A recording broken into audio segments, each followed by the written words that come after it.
So it was another pretty extraordinary meeting at the White House. Depending on how you see things, it was an example of open house democracy that Donald Trump enjoys, or it was another Oval Office ambush, rather like that of the Ukrainian President Volodymyr Zelensky a few weeks ago.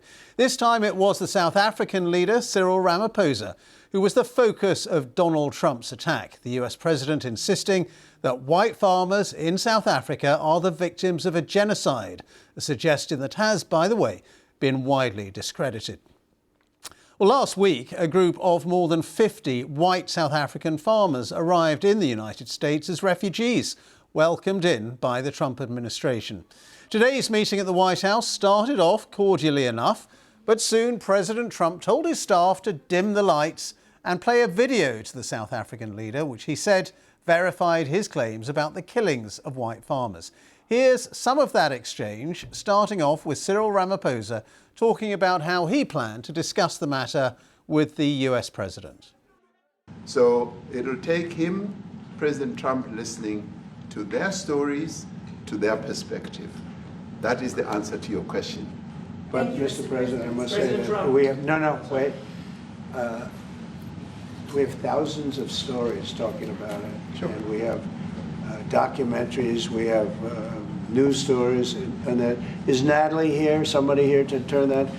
I could show you a couple of things, and it has to be responded to. Yeah, sure. Let me see the articles, please, if you would, and turn the lights down. Turn the lights down, and just put this on. It's right behind you, Johan. There's nothing this parliament can do. With or without you, people are going to occupy land. We require no permission from you, from the president, from no one. But we're starting with this whiteness. We're cutting the throat of whiteness. Shoot, kill, Yamaza, kill the brewer, the farmer, kill the brewer, the farmer.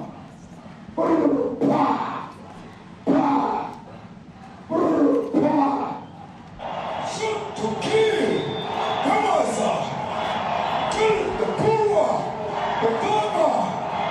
Kill the poor, the farmer.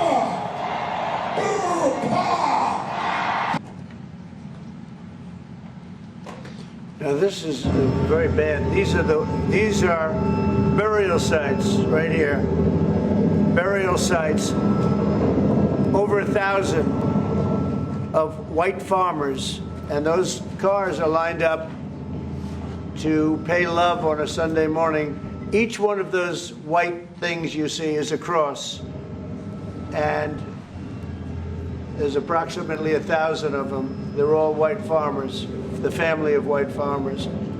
And those cars aren't driving, they're stopped there to pay respects to their family member who was killed. And it's a terrible sight. I've never seen anything like it. Both sides of the road you have crosses.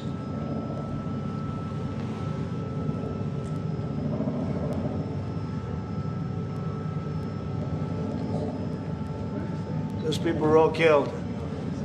Have they told you where that is, Mr. President?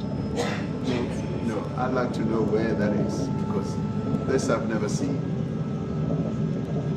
I don't. Okay. I mean, it's in South Africa, that's where.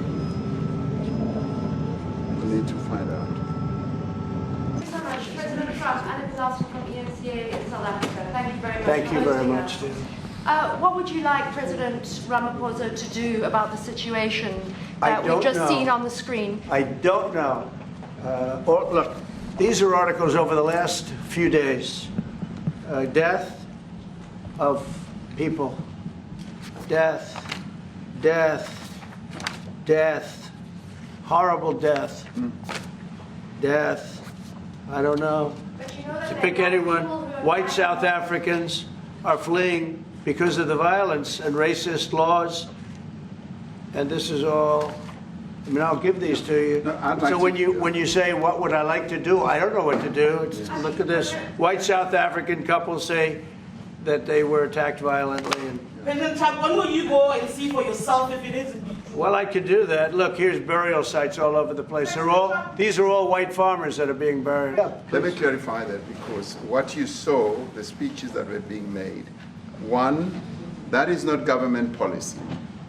We have a multi-party democracy in South Africa that allows people to express themselves, political parties to adhere to various policies, and in many cases, or in some cases, those policies do not go along with government policy.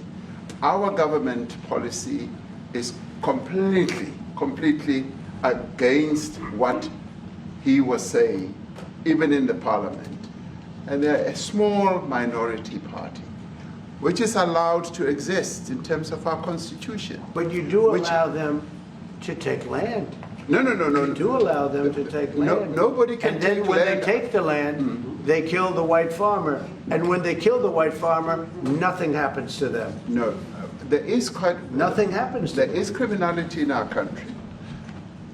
People who do get killed, unfortunately, through criminal activity, are not only white people. Majority of them are black people. And we have now the farmers are black. The farmers are not black. I don't say that's good or bad, but the farmers are not black. And the people that are being killed in large numbers, and you saw all those grave sites, and those are people that loved ones going, I guess on a Sunday morning, they told me, to pay respect to their loved ones that were killed. Their heads chopped off, they died violently. And you know, I mean, we're here to talk about it, and I didn't know we'd get involved here. But I will say this, that if the news wasn't fake, like NBC, which is fake news, totally, one of the worst, ABC, NBC, CBS, horrible. But if they weren't fake news like this jerk that we have here, if we had real reporters, they'd be covering it. But the fake news in this country doesn't talk about that. Well, that's just a flavour of that meeting in the Oval Office a little bit earlier on. In fact, in the last couple of minutes, we've heard from Cyril Ramaphosa, the South African president, saying that his meeting with Donald Trump went, quote, very well. Well, our South Africa correspondent, Phumza Filani, was following that meeting in the Oval Office as it was being broadcast live. She's in Johannesburg, and she explained to us the background behind those claims from the Trump administration that white farmers in South Africa are being persecuted and killed. And also she told us more about exactly what was being shown in that video in the Oval Office. What we were looking at there were two separate clips, one from an opposition party leader, Julius Malema, who is known here in South African politics for his firebrand narratives around how the economy should be restructured to more favorably suit black South Africans, saying that the government of Nelson Mandela over the years had not done enough to tilt the power balance. So he is incredibly divisive in South Africa. A lot of people have said, and perhaps is the reason why his party is not in government currently. And the other clip was of former President Jacob Zuma, who went on, after he was sacked from the African National Congress, went on to form a political party. That political party did fairly well in the recent elections here, so he does have a following. But again, he's also a party that isn't part of the current government. Those two parties remain in opposition politics. The president going to great lengths there in that interaction with President Trump, trying to say that each of the policies or the views expressed in those two clips are not part of the policies followed by South Africa, that if anything, the thing that their party has advocated for over the years was working together across racial lines. And this would perhaps explain why you had a mixed delegation, not just of that Afrikaner political party leader, John Steenhuisen, but also on the fringes of that businessmen who have amassed great wealth here in South Africa over the years, who continue to enjoy business successfully here. You would have heard in those clips a number of the South African delegations saying that in fact South Africa has a crime problem, that South Africa does not have a white genocide problem, but does really have a crime problem, and that if there's any way that countries like the US can partner either on intelligence or surveillance or infrastructure, that would go a great deal towards solving that crime problem. But if we get stuck on a numbers game, it becomes then a difficult question, because how do you then say which lives matter than which ones? And if we start looking at kind of being drawn into that conversation, a number of South Africans, particularly the majority of black South Africans, will want you to know that crime disproportionately still affects them. What you've had over the years is a principle called willing buyer, willing seller, which is that the government will make an offer. If the farmer accepts, then a price will be agreed. Sometimes there's been even criticism that those prices have been inflated, but because that land the government believes is needed and can be put to a different kind of use, either through building housing for the majority of people that are without houses, that they're usually willing to pay those costs. So as it stands, there are no land seizures in South Africa, is what security groups have repeatedly said, and what the South African government has repeatedly said also over the years. That's our South Africa correspondent, Phumza Fulani, there with some important context, I think, there in terms of those claims that President Trump was making about the killing of white farmers in South Africa. Let's go live to Washington now and speak to our correspondent there, Jake Kwan. Jake, well, we saw it first with President Zelensky. Now we've seen it with President Ramaphosa, kind of roasting in the Oval Office. It's a new kind of politics, isn't it? A new kind of diplomacy.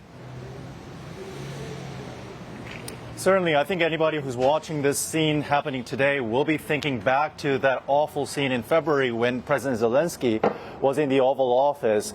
And I think the difference here is that when that berating, when that altercation, that verbal jousting was happening in the Oval Office back then, it seemed somewhat unplanned that the people who were involved were getting heated, somewhat improvised. But like today, it seemed that Mr. Trump came to the office with the full understanding that there will be this ambush of the President Ramaphosa. The TV screen that wasn't usually in the Oval Office was brought in. He had dimmed the light and then started playing this video. Everything was very carefully planned, and he knew that he would be antagonizing and trying to catch the South African president in this very difficult situation. And what seemed like a very cordial meeting had quickly frozen over as the video was playing. I think Mr. Ramaphosa actually did a very good job not playing into the conversation.